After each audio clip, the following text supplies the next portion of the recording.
Hi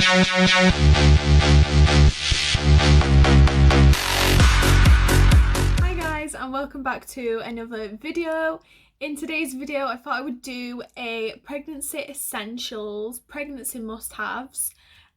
Most of these are definitely just simple and obvious, but if you've never been pregnant before, or if you've just found out you're pregnant or whatever, then yeah, these are the pregnancy essentials number one that I've used, and some things that have really helped out. Like I said, some of these are very obvious and you might be like, Amy, we already knew that, but yeah, I thought I would just share it with you today as part of this sort of pregnancy series.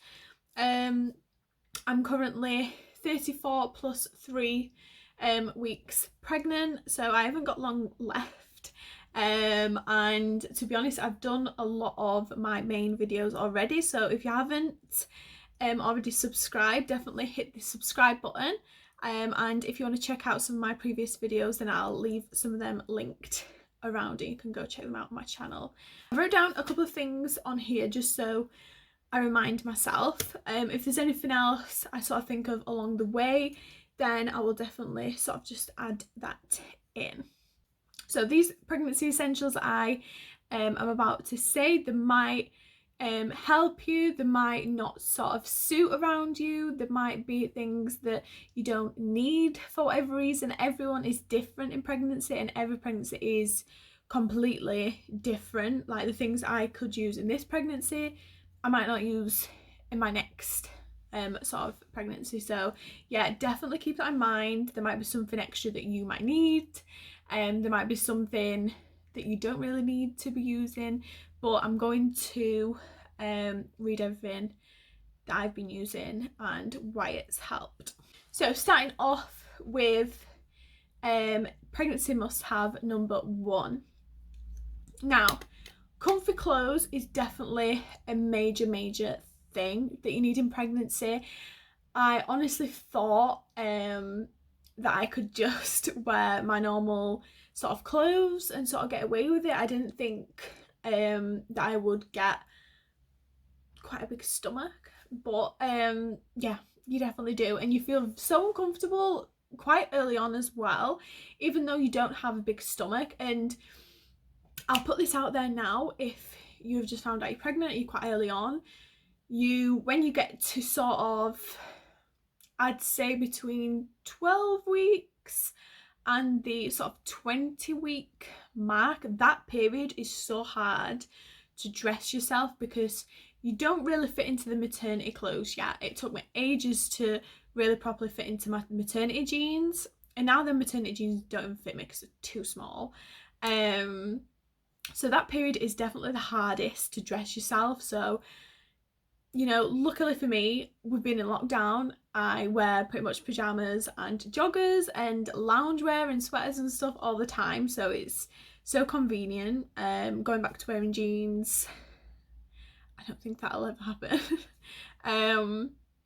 But yeah, definitely comfy clothes, and not only just on the outside. You want comfy bras, you want comfy big granny knickers.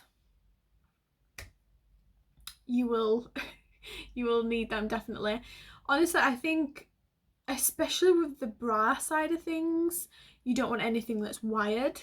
You want something that's a bit more, I'd say, baggier. You don't want anything that's tight or restricting, because as your body is changing and as your stomach is getting bigger and everywhere else is sort of like swelling a tiny bit. I've not had that much swelling, to be honest with you. I'll put that out there now. I've not had that much swelling on my ankles and feet, like a lot of people say. So I've been pretty lucky in sort of that department. But as for like your stomach expanding and you get more bloated, especially early on in pregnancy, you definitely just want to be wearing the comfiest things you possibly can. So saying that, definitely get some nice lounge sets in, get some nice comfy pajamas. There's nothing better than a nice lounge / pajama set when you're pregnant and just lounging at home all day, or even go to the supermarket in it I go into the supermarket with my joggers on and stuff. And pregnancy must have number 2, pregnancy pillow. Now, I'll tell you the story right now. I had a pregnancy pillow that was a full body sized pregnancy pillow, and oh my god, did it take up the whole of this bed. Like, it was too big, it was quite bulky, it just a pain in the ass basically to carry around, taking it off my bed every night because there was nowhere else that I could actually store it. All you need is either those things that you see on those adverts, it's just to put in between your legs, they're quite good, or like mine, I'm getting a new pillowcase for this is a bit like old, but a V-shaped pillow like this is so good.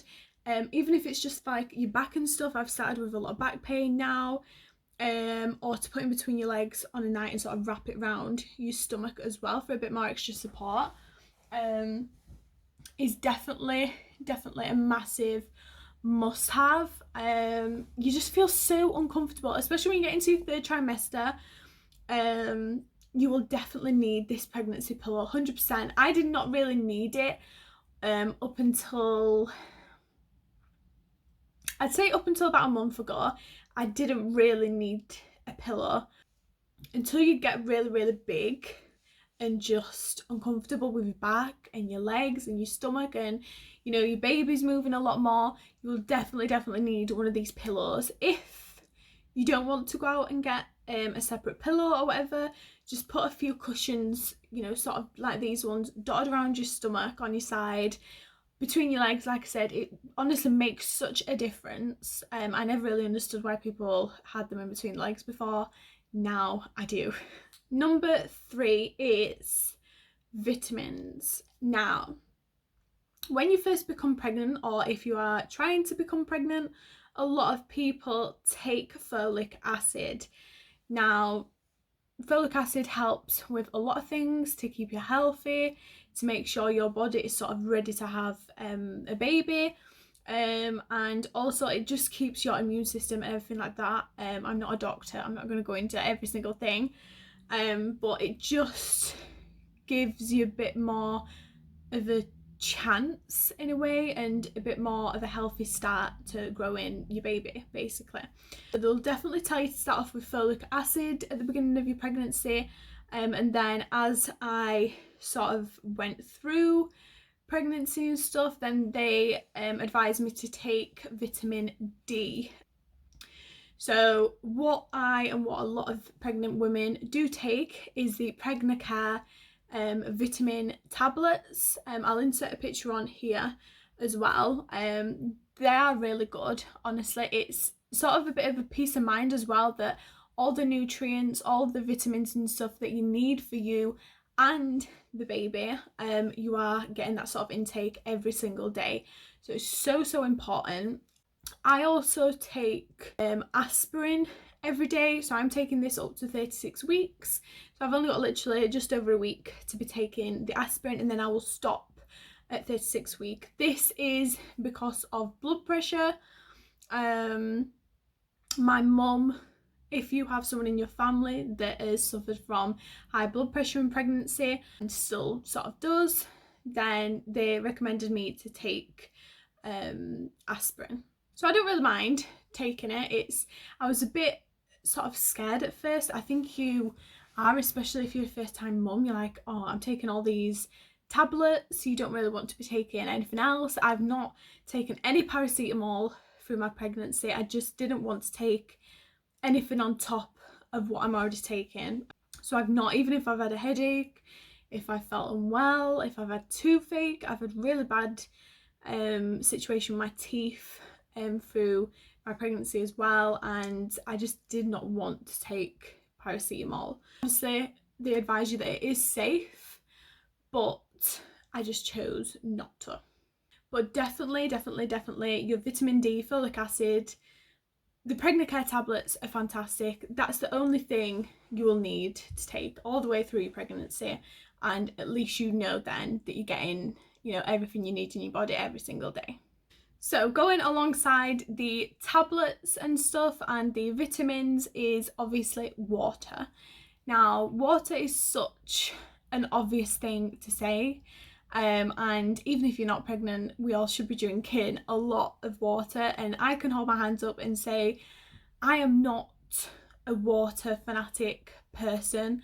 I never have been. I'm always a person to be drinking juices and, you know, pop and things like that. Mainly juices. I'm more of a juice person. I drank definitely a lot of orange juice and stuff throughout pregnancy, but water, honestly, once you drink a lot of water in one day, and I, especially at the beginning of my pregnancy, I tried to drink as much water as I could, especially if it's in like a drinking bottle. I can drink it a lot more easier. So if you're maybe not a water drinker, then maybe invest in a good water bottle that you like and that you feel comfortable drinking out of, and that'll probably push you a bit more to keep drinking water throughout the day. So number 5 is stomach cream. So stretch mark cream, stomach cream, whatever you want to call it, is definitely a must. I think even if you're not prone to stretch marks or anything, my mum never got any stretch marks, so normally that kind of runs in the family. I've not had any stretch marks as of yet. I haven't used it religiously, I'm not going to lie and say that I put it on twice a day or whatever like some people. Probably in a week.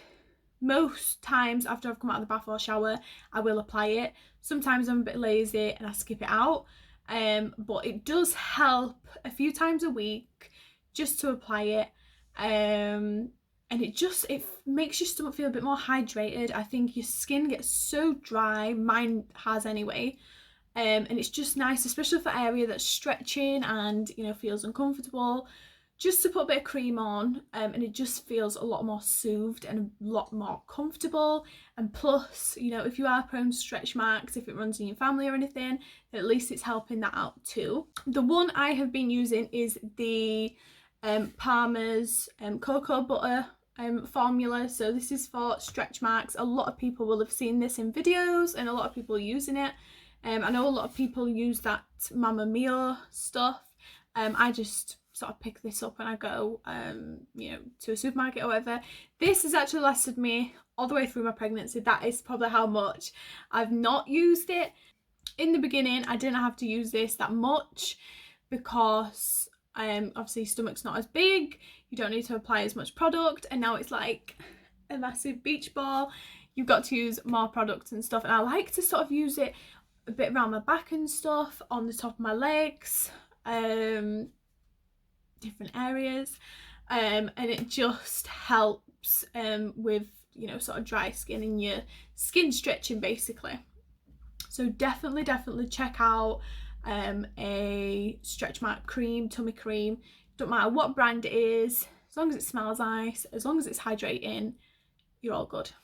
The last one I will add to this is writing a checklist. I think for your brain, to keep your brain sort of you know, settled, write a baby checklist. Write down what you want to get in your pregnancy and for your baby or for yourself. You know, I did a checklist sort of on the middle part, let's say. I did a checklist of what else I needed to get for my baby, and then I just ticked them off as I was buying them, and then at least I know I wasn't forgetting anything basically. I've done it with my hospital bag, I've done it with the baby's hospital bag, and it's just a bit of peace of mind that you've packed everything and you don't have to stress and worry about it too much. So I would definitely, for your peace of mind and to not get stressed out about things, is to definitely do checklists throughout your pregnancy. Keep notes of when you're going to appointments, keep, you know, a track of, you know, what you've got to do a bit of exercise and stuff maybe on an evening. That's something else I'm really guilty of as well, not doing the exercise. Yeah. That is all of my pregnancy must-haves / essentials / things that's, you know, sort of helped me or I've been using in pregnancy. Like I said, a lot of these things probably have been really obvious, but I think it's nice to share sort of what you use and what you don't use. I don't think I've really needed a lot of things in pregnancy. I see a lot of people buying loads and loads of different types of things, but I haven't needed much. Not had any problems, touch wood. I've had a really good pregnancy, and yeah, I just can't wait now. I think it's getting so close to the day, and it's just getting through these final weeks. It's just dragging so much. Yeah, we've got the pregnancy appointment tomorrow, midwife appointment for our 34 weeks, 35 weeks this Sunday, and yeah, then it could really happen anytime, I suppose. So yeah, it's just sort of waiting for that. I'm not actually getting scared at the moment, which is really strange. I don't know whether it'll probably set in at a later date when it gets a bit closer. I'm not too sure, but at the moment I'm quite relaxed about it. And yeah, I'm just excited more than anything. So yeah, let's make time go quicker. Right guys, so if you enjoyed the video, smash it a big thumbs up. Don't forget to subscribe if you like seeing this type of content. And yeah, until the next time guys, take care, bye.